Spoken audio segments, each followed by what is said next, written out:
All right, this is how you can work on your homestead before you even buy your homestead.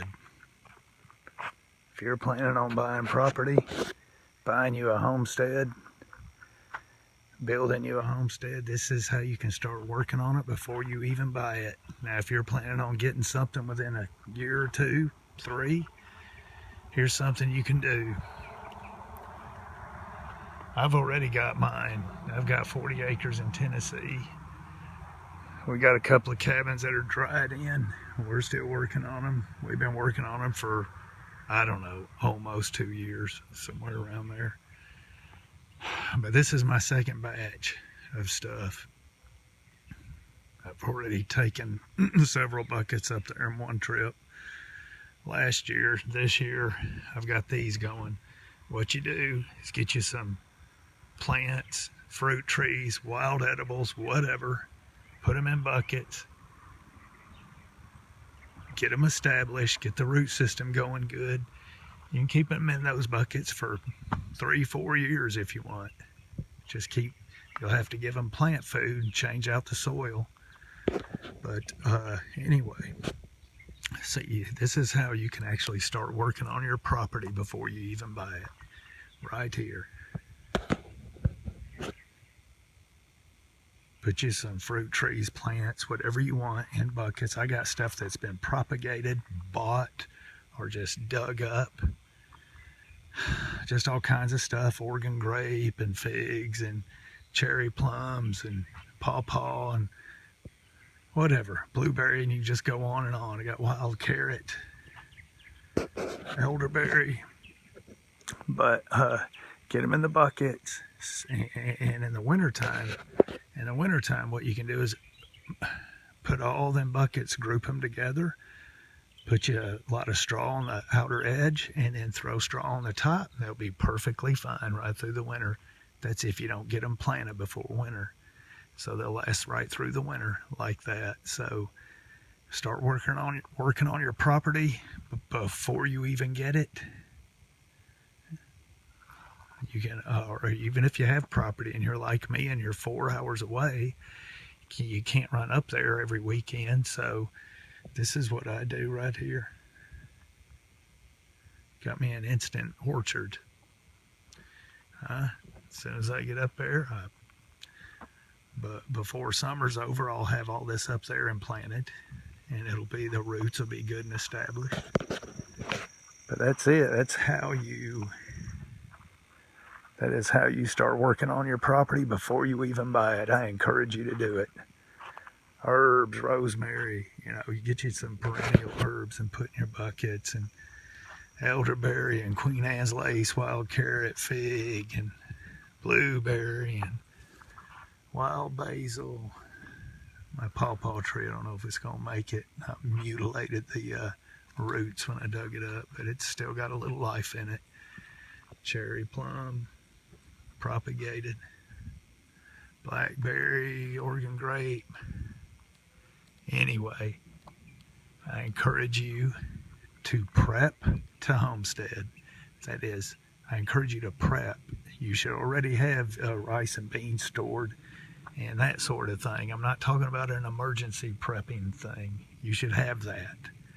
I'm talking about prepping and getting ready to homestead. And if you have children or grandchildren, you should do that. You should find you some property just outside of a small town of 10,000 or less, and be close enough to that town where you can do business there and you can, everything you want's there, but you're out far enough from the big city that ain't nothing going to really affect you if something bad happens. You can raise your children. This country is pathetic. This country is totally pathetic, and it's getting worse, and it's going to be horrifying one day. Probably 20 years from now, it'll be terrible. And I'm not going to rant and talk about that. But the whole world is going crazy.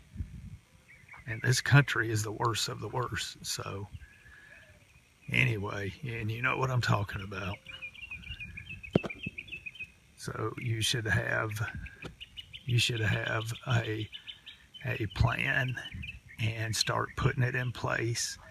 Find you some property, start working on it, put you a camper on it, put you a trailer, a shed, until you can get you a structure built.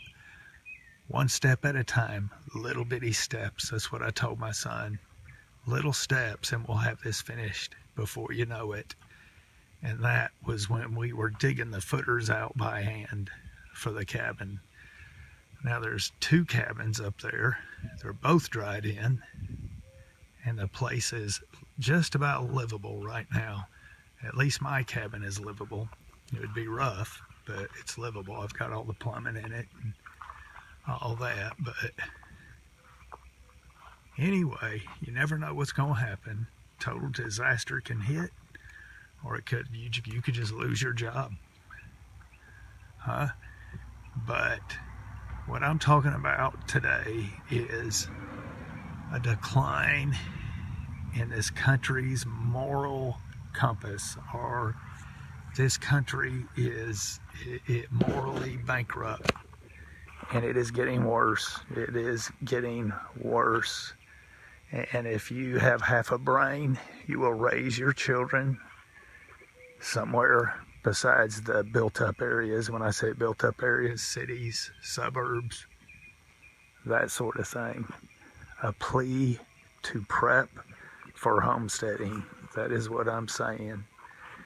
Start working on your property now through buckets. I know it sounds crazy, but if you think about it for about 1 minute, it'll make a whole lot of sense to you. Find your property. You've got an instant orchard. You've already got the stuff growing in buckets.